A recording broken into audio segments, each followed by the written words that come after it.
À la direction des autorisations, on a l'habitude de travailler avec des délais serrés. Et aujourd'hui, on a 4 minutes pour vous présenter nos missions. Allez, let's go!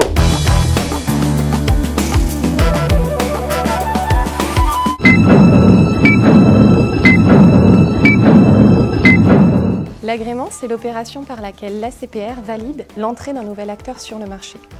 Et oui, parce qu'à l'ADA, la direction des autorisations, on est les premiers interlocuteurs des nouvelles entités banques et assurances. C'est avec nous que leur vie commence.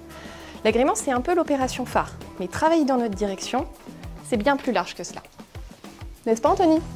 Tout à fait, Cassandre. Nous intervenons également tout au long de la vie d'un établissement. Ainsi, en cas d'évolution de son activité, de ses actionnaires ou de ses dirigeants, une autorisation pourra être demandée. Notre travail a également une forte composante européenne. Tout à fait. Le passeport européen permet aux établissements agréés de commercer dans toute l'Europe après certaines vérifications des autorités. Pour nous, c'est essentiellement un travail de coordination en anglais avec les autres autorités européennes. Par exemple, notifier l'autorité belge qu'une société française souhaite y fournir des services de paiement, bancaire, d'assurance ou d'investissement.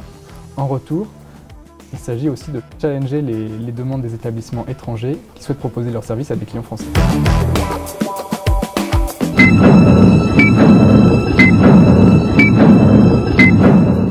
Concernant les dirigeants, les administrateurs et les responsables de fonctions clés des entités supervisées, on valide leur nomination sur des critères liés à la compétence, l'expérience et l'honorabilité.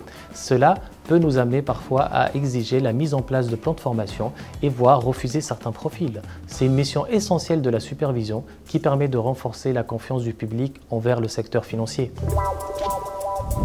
Ce qui me plaît dans nos missions, c'est d'être au cœur des échanges avec les établissements et les autres autorités telles que l'AMF, la BCE et les autres autorités européennes. Cette diversité permet d'acquérir une expertise reconnue et une vision à 360 degrés des évolutions et des tendances des marchés.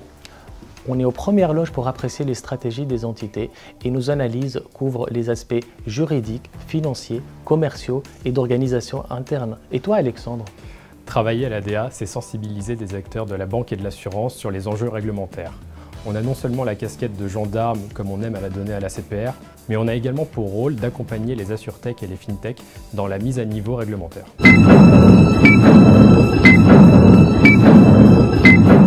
À l'ADA, on est au cœur de l'actualité et c'est captivant. Un sujet brûlant actuellement, les captifs d'assurance. Vous vous demandez ce que ça peut bien être. Eh bien c'est simple. La Ligue de football professionnel par exemple, elle avait besoin d'un assureur. Elle en a créé un, la CPR l'a agréé et cette entité sert exclusivement à assurer les risques de la Ligue. Et ça lui permet de réduire sa dépendance vis-à-vis du marché. Et on s'occupe également de l'agrément des plateformes de financement participatif en étroite collaboration avec l'autorité des marchés financiers. 285 dossiers d'autorisation ou d'agrément, plus de 2700 dossiers de nomination traités et 750 passeports européens délivrés. Le temps, c'est de l'agrément. Les délais réglementaires peuvent être un petit peu serrés parfois. On pourrait se croire dans 24 heures chrono, mais à l'ADA aujourd'hui, c'était 4 minutes chrono et Jacques Bauer n'a qu'à bien se tenir.